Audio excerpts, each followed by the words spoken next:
Imagine a world free from the constraints of limited energy resources. Imagine solving humanity's energy crisis, once and for all. What if we could tap into a virtually inexhaustible power source, fueled by something as abundant as seawater? A power source that produces no greenhouse gases, leaving our atmosphere pristine and our skies clear. Imagine a future with no long-lived radioactive waste, eliminating the burden of storing hazardous materials for millennia. And a power source inherently safe, incapable of meltdown, removing the risk of catastrophic accidents. This is the promise of nuclear fusion, the very same process that powers the sun, the source of all life on Earth and every star in the cosmos. For nearly a century since the first inklings of understanding the atom, we've dreamed of harnessing this incredible energy source right here on Earth, building our own miniature suns. But if we already know how stars work, if we understand the fundamental principles, why haven't we built a working fusion reactor, a star in a bottle, here on Earth? The answer is both simple and incredibly complex. Fusion is one of the toughest scientific and engineering challenges humanity has ever undertaken. In essence, we're trying to create and then contain a tiny piece of the sun, achieving and maintaining extreme temperatures, hotter than anything found naturally on Earth, while also dealing with immense pressures far greater than those at the bottom of the deepest ocean, all contained within a perfectly crafted magnetic cage, preventing the superheated plasma from touching the reactor walls. The potential payoff? Clean, virtually limitless energy, a sustainable solution for generations to come. Energy that could fundamentally transform civilization, ushering in an era of unprecedented prosperity and progress. Energy that could lift billions from poverty, providing access to electricity and opportunity, and power our future, sustainably and equitably. Yet, despite decades of dedicated effort by scientists and engineers around the globe, commercially viable fusion power remains tantalizingly just out of reach, a challenge that continues to drive innovation. The core difficulty lies in the incredibly extreme conditions that fusion demands, pushing the boundaries of what's physically possible. Conditions far beyond anything we encounter in our daily lives, in our homes, or even in most industrial processes. Achieving and, more importantly, maintaining those extreme conditions with incredible precision and stability, even for a few fleeting seconds, represents a monumental feat of scientific and engineering prowess. So, what exactly makes achieving controlled fusion so extraordinarily hard? What are the fundamental obstacles we face? The answer lies deep within the fundamental forces of nature, and the sheer violence needed to overcome those forces and unlock the energy within the atom. To truly understand the magnitude of the challenge, let's take a closer look at the only working fusion reactor we currently know of, our very own sun. By carefully studying how the sun achieves fusion naturally, we can begin to truly grasp the immense scale of the scientific and engineering challenge we face in replicating that process here on Earth. Fusion, the process that powers the stars, might seem like an incredibly complex phenomenon, but the basic principle is surprisingly simple in theory. It's all about bringing atomic nuclei together under the right conditions. The core idea is to smash two light atomic nuclei together with such force that they overcome their natural repulsion and fuse into a heavier one. This fusion process releases a tremendous amount of energy, far more than any chemical reaction. This is precisely what happens in the sun's core, not just every day but every single second. It's a continuous, ongoing reaction that sustains the sun's energy output. The sun, a giant ball composed primarily of hydrogen, possesses the incredible ability to create immense pressure and staggeringly high temperatures within its core.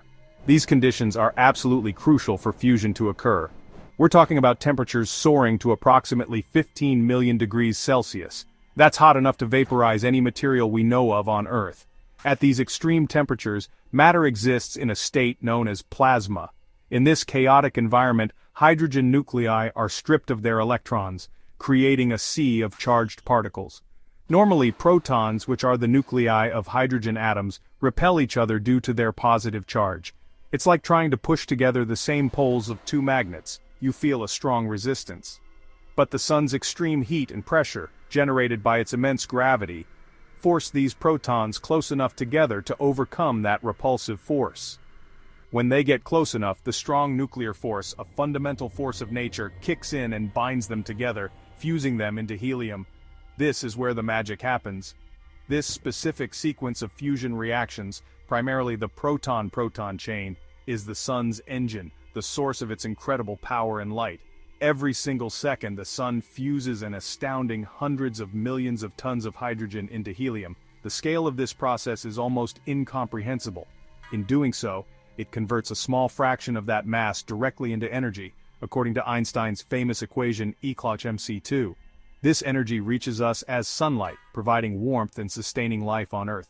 The sun's sheer size and immense gravity are what make this process seem relatively straightforward, at least from a cosmic perspective. On Earth, however, we lack that crucial gravitational force.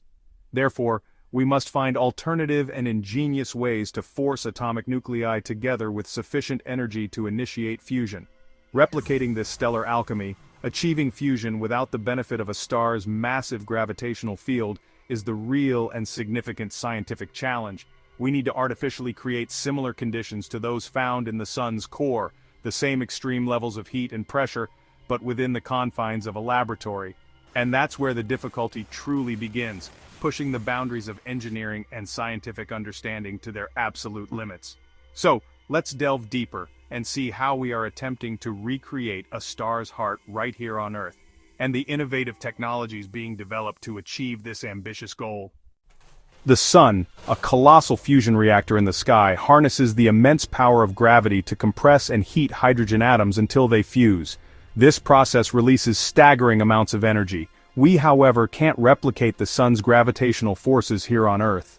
So instead of gravity, we rely on cutting-edge technology and innovative engineering to achieve the three essential conditions for fusion. These conditions, often referred to as the triple product, are the key to unlocking fusion energy. First, ultra-high temperature. Second, enough pressure. And third, sufficient confinement time, the triple product. This refers to the duration for which we can maintain the plasma at the required temperature and density. Miss any one of these crucial elements and the fusion reaction simply fizzles out, failing to produce any significant energy. It's a delicate balancing act. Let's start with temperature. Achieving fusion on Earth requires heating matter to at least 150 million degrees Celsius. That's 10 times hotter than the sun's core, an almost unfathomable level of heat. At this extreme heat, matter undergoes a dramatic transformation, becoming plasma, a seething soup of positively charged nuclei and negatively charged electrons, all moving at incredible speeds. Next, confinement. Since nothing can physically touch plasma this hot without instantly vaporizing, we use powerful magnetic fields to suspend it in a vacuum, preventing it from contacting the reactor walls. This creates what's known as a magnetic bottle, a carefully shaped field that contains the superheated plasma. Magnetic confinement is currently the leading approach to fusion energy, but building a stable and incredibly strong magnetic cage capable of withstanding these extreme conditions is a monumental engineering feat.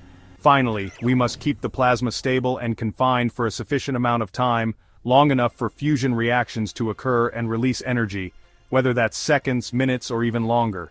The ultimate goal is ignition, achieving a self-sustaining burn where the energy released from fusion reactions is enough to maintain the plasma's temperature, creating a continuous cycle. But plasma is inherently wild and unstable, prone to turbulence and unpredictable behavior, constantly trying to escape the confines of the magnetic field. Therefore, taming these plasma instabilities and maintaining stable confinement is one of the greatest scientific and engineering challenges in the pursuit of fusion energy. Achieving all three of these critical conditions, ultra-high heat, immense pressure, and sustained confinement time, remains the central quest in the global effort to unlock the promise of fusion power. So, the question remains, how do we actually build a magnetic bottle strong enough to contain this superheated plasma and create the conditions necessary for sustained fusion? Enter the Tokamak, a leading contender in the race to harness fusion energy. In the 1950s, Soviet scientists invented the Tokamak, a donut-shaped magnetic bottle for plasma. The idea: bend the magnetic field into a closed loop so plasma can't escape. Large coils create a toroidal field around the donut, confining the plasma, but that's not enough. Plasma drifts outward, so a second magnetic field is needed. A central solenoid drives a huge current through the plasma, generating a poloidal field. Combined, these fields create a helical magnetic cage, keeping plasma stable. Tokamaks have set records for temperature and confinement, making them the world's leading fusion design. The most ambitious is ITER in France, aiming to prove fusion can produce more energy than it consumes. If successful, ITER will be a turning point for fusion power. But tokamaks aren't the only path. Some scientists saw a flaw in tokamaks. The huge plasma current causes dangerous instabilities. Could we confine plasma without that current? Enter the Stellarator.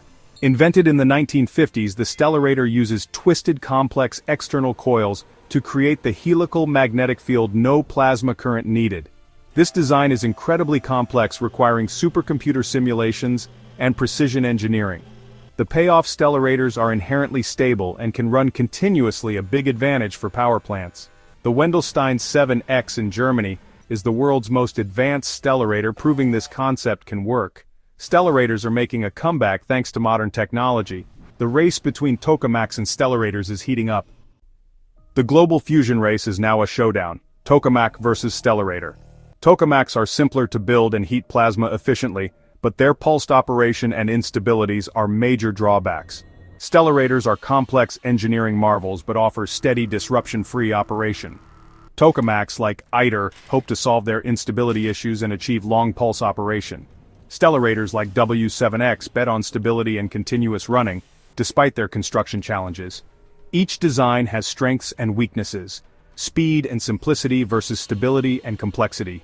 The winner may depend on which can scale up to commercial power first. Both are pushing the boundaries of science and engineering. The next decade will reveal which path is best or if a new contender emerges. The fusion race is far from over.